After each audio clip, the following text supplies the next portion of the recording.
Mama yang mulia, bagian 3.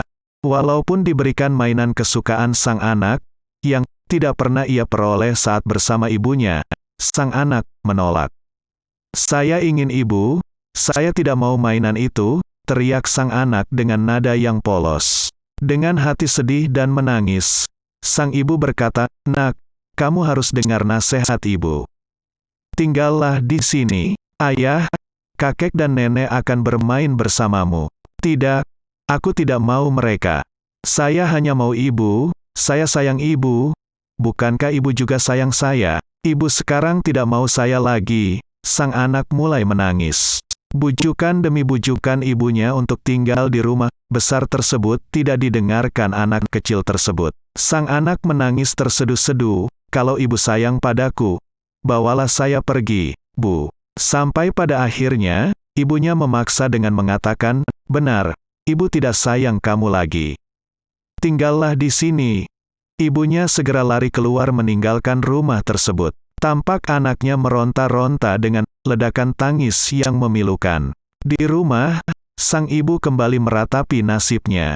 Tangisannya begitu menyayat hati. Ia telah berpisah dengan anaknya. Ia tidak diperbolehkan menjenguk anaknya, tetapi mereka berjanji akan merawat anaknya dengan baik. Di antara isak tangisnya, ia tidak menemukan arti hidup ini lagi. Ia telah kehilangan satu-satunya alasan untuk hidup, anaknya tercinta. Kemudian ibu yang malang itu mengambil pisau dapur untuk memotong urat nadinya. Tetapi saat akan dilakukan, ia sadar bahwa anaknya mungkin tidak akan diperlakukan dengan baik. Tidak, ia harus hidup untuk mengetahui bahwa anaknya diperlakukan dengan baik.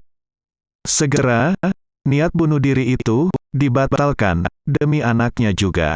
Setahun berlalu, sang ibu telah pindah ke tempat lain, mendapatkan kerja yang lebih baik lagi. Sang anak telah sehat, walaupun tetap menjalani perawatan medis secara rutin setiap bulan.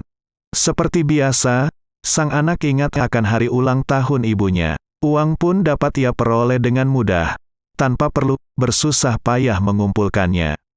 Maka, pada hari tersebut, sepulang dari sekolah, ia tidak pulang ke rumah. Ia segera naik bus menuju ke desa, tempat tinggal ibunya, yang memakan waktu beberapa jam. Sang anak telah mempersiapkan setangkai bunga, sepucuk surat yang menyatakan ia setiap hari merindukan ibu, sebuah kartu ucapan selamat ulang tahun, dan nilai ujian yang sangat bagus. Ia akan memberikan semuanya untuk ibu. Sang anak berlari riang gembira melewati gang-gang kecil menuju rumahnya.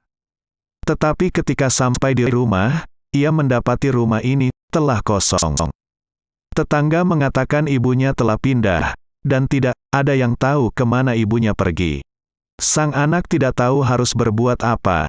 Ia duduk di depan rumah tersebut, menangis, "Ibu benar-benar tidak menginginkan saya lagi." Sementara itu, keluarga sang ayah begitu cemas, ketika sang anak sudah terlambat pulang ke rumah selama lebih dari 3 jam. Guru sekolah mengatakan semuanya sudah pulang. Semua tempat sudah dicari, tetapi tidak ada kabar. Mereka panik. Sang ayah menelpon ibunya, yang juga sangat terkejut. Polisi pun dihubungi untuk melaporkan anak hilang. Ketika sang ibu sedang berpikir keras, tiba-tiba ia teringat sesuatu. Hari ini adalah hari ulang tahunnya. Ia terlalu sibuk sampai melupakannya. Anaknya mungkin pulang ke rumah. Maka sang ayah dan sang ibu segera naik mobil menuju rumah tersebut. Sayangnya, mereka hanya menemukan kartu ulang tahun, setangkai bunga, nilai ujian yang bagus, dan sepucuk surat anaknya. Sang ibu tidak mampu menahan tangisannya saat membaca tulisan-tulisan imut anaknya dalam surat itu. Hari mulai gelap. Mereka sibuk mencari di sekitar desa tersebut. Tanpa mendapatkan petunjuk apapun, sang ibu semakin resah.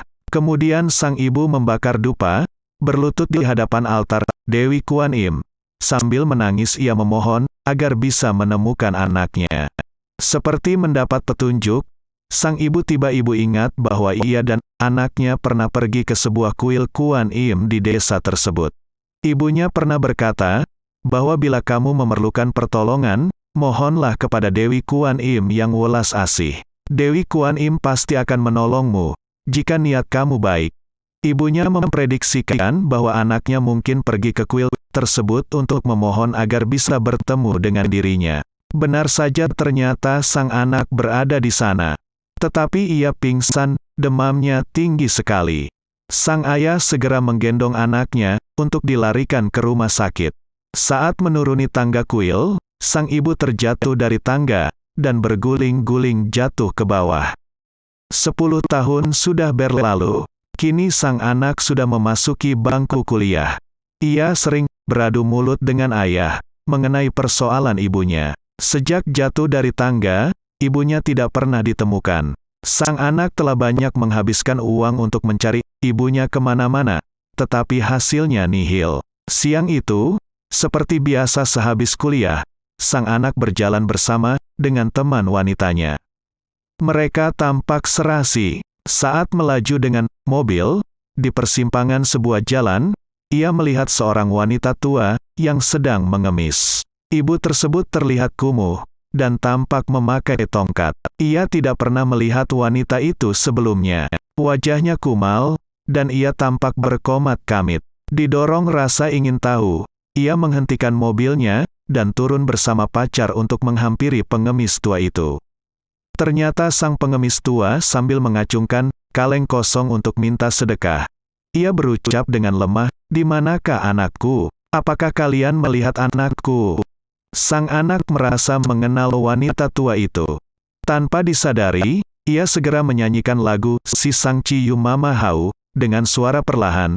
Tak disangka sang pengemis tua ikut menyanyikannya dengan suara lemah. Mereka berdua menyanyi bersama. Ia segera mengenal suara ibunya, yang selalu menyanyikan lagu tersebut saat ia kecil. Sang anak segera memeluk pengemis tua itu dan berteriak dengan haru, "Ibu! Ini saya, Ibu!" Sang pengemis tua itu terkejut. Ia meraba-raba muka sang anak, lalu bertanya, "Apakah kamu, nama anak itu?" "Benar, Bu, saya adalah anak Ibu." Keduanya pun berpelukan dengan erat. Air mata keduanya berbaur membasahi bumi. Karena jatuh dari tangga, sang ibu yang terbentur kepalanya menjadi hilang ingatan. Tetapi ia setiap hari selama 10 tahun, terus mencari anaknya, tanpa peduli dengan keadaan dirinya. Sebagian orang menganggapnya sebagai orang gila. Perenungan, untuk kita renungkan bersama-sama, dalam kondisi kritis, ibu kita akan melakukan apa saja demi kita. Ibu bahkan rela mengorbankan nyawanya. Simaklah penggalan doa keputusasaan berikut ini, di saat ibu masih muda, ataupun di saat ibu sudah tua. "Anakku masih kecil, masa depannya masih panjang. Oh Tuhan, ambillah aku sebagai gantinya. Aku sudah tua, oh Tuhan, ambillah aku sebagai gantinya." Di antara orang-orang di sekeliling Anda, yang Anda kenal, saudara atau saudari kandung Anda, di antara lebih dari 6 miliar manusia, siapakah yang rela mengorbankan nyawanya untuk Anda, kapanpun, dimanapun, dengan cara apapun? Tidak diragukan lagi, ibu kita adalah orang yang paling mulia di dunia ini. Ingin bergabung dalam sebuah misi mulia, ada sebuah tindakan yang dapat Anda lakukan. Bila Anda beruntung, ibu Anda masih ada di dunia ini. Ajaklah ia untuk keluar makan atau jalan-jalan malam ini juga. Jangan ditunda-tunda. Bila ibu Anda tinggal di tempat yang terpisah jauh dengan Anda, teleponlah dia malam ini juga, just to say hello. Catatlah hari ulang tahunnya, rayakan, dan bahagiakanlah dia semampu Anda. Hidangkan makanan favoritnya, dan seterusnya, lakukan hal-hal istimewa untuk ibu Anda.